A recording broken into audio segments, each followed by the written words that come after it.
Which presidential candidate has supported reducing the black population in the USA? Barack Obama or John McCain? Which one supports an organization whose founder believed that the mass of Negroes breeding in the South was a dysgenic horror? This same founder wrote, "We should hire 3 or 4 colored ministers, preferably with social service backgrounds and with engaging personalities. The most successful educational approach to the Negro is through a religious appeal. We don't want the word to go out that we want to exterminate the Negro population.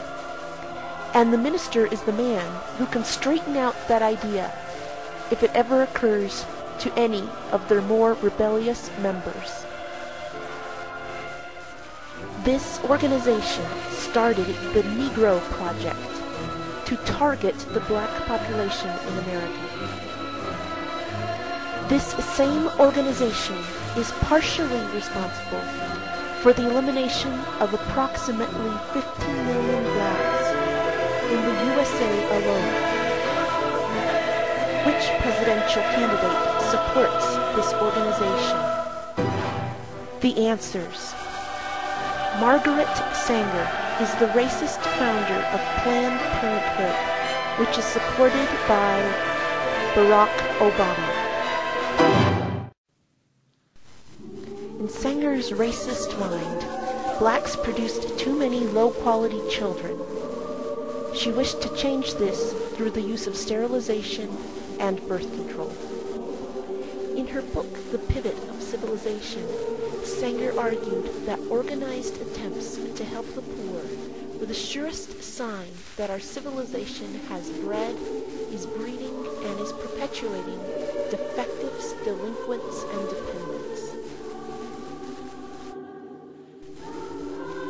Sanger was editor of the Birth Control Review from 1917 to 1938.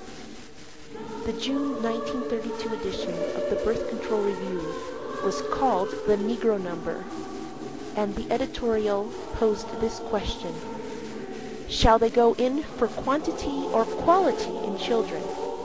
Shall they bring children into the world to enrich the undertakers, the physicians, and furnish work for social workers and jailers? Or shall they produce children who are going to be an asset to the group and American society?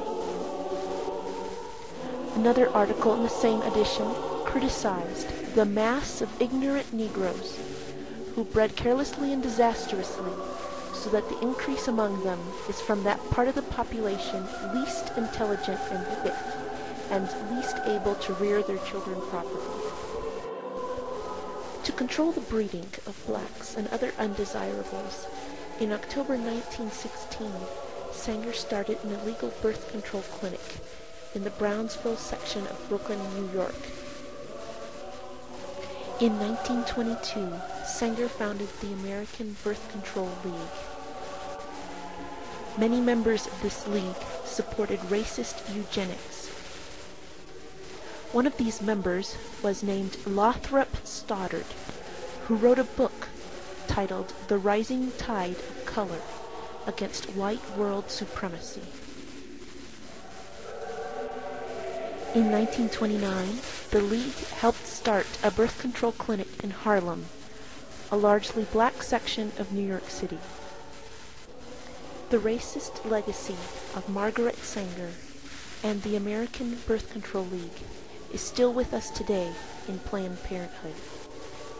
The nation's largest abortion provider is Planned Parenthood. 3.2 million abortions since 1970 and millions more abortion referrals have been made by this organization.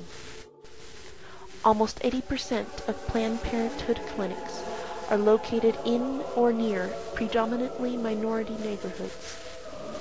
Since 1973, abortion has reduced the black population by over 25%. For every 3 black babies born, 2 are aborted. In 2004, black women were almost 5 times more likely to have an abortion than white women in the United States. That same year, blacks were only 13.4% of the population, but accounted for 37% of abortions in the United States. The Reverend Johnny M. Hunter writes, "During the 1980s, when Planned Parenthood shifted its focus from community-based clinics to school-based clinics, it again targeted inner-city minority neighborhoods.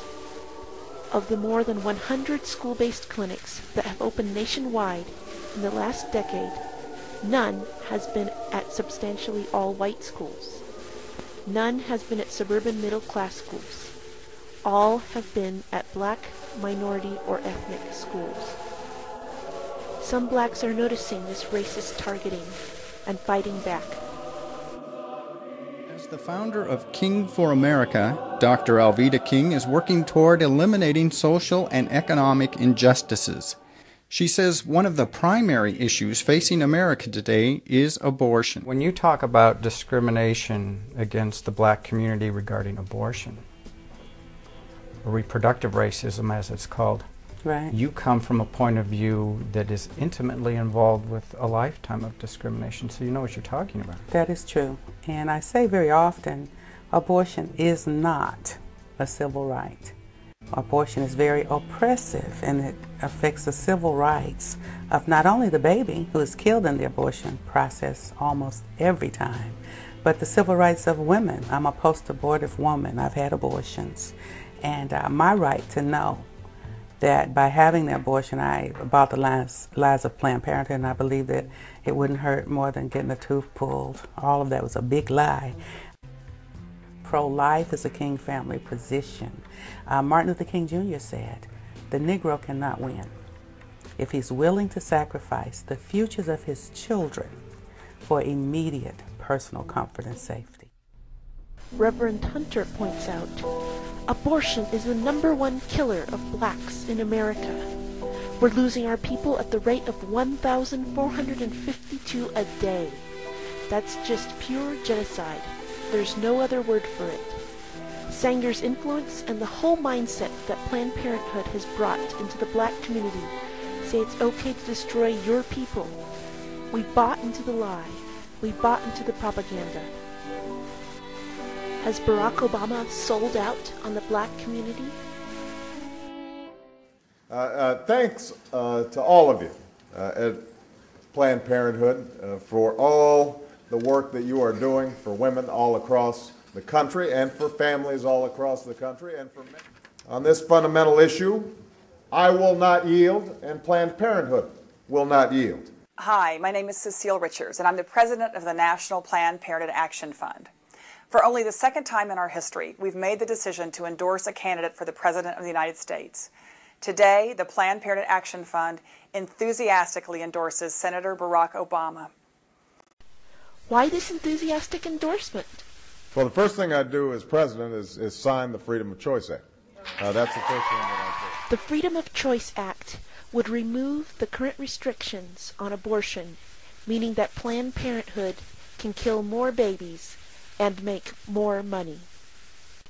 At the end of the fiscal year, on June 30th, 2007, Planned Parenthood reported revenues of $1.0179 billion. In the following recorded phone call, we can see how Planned Parenthood loves accepting donations from racist donors.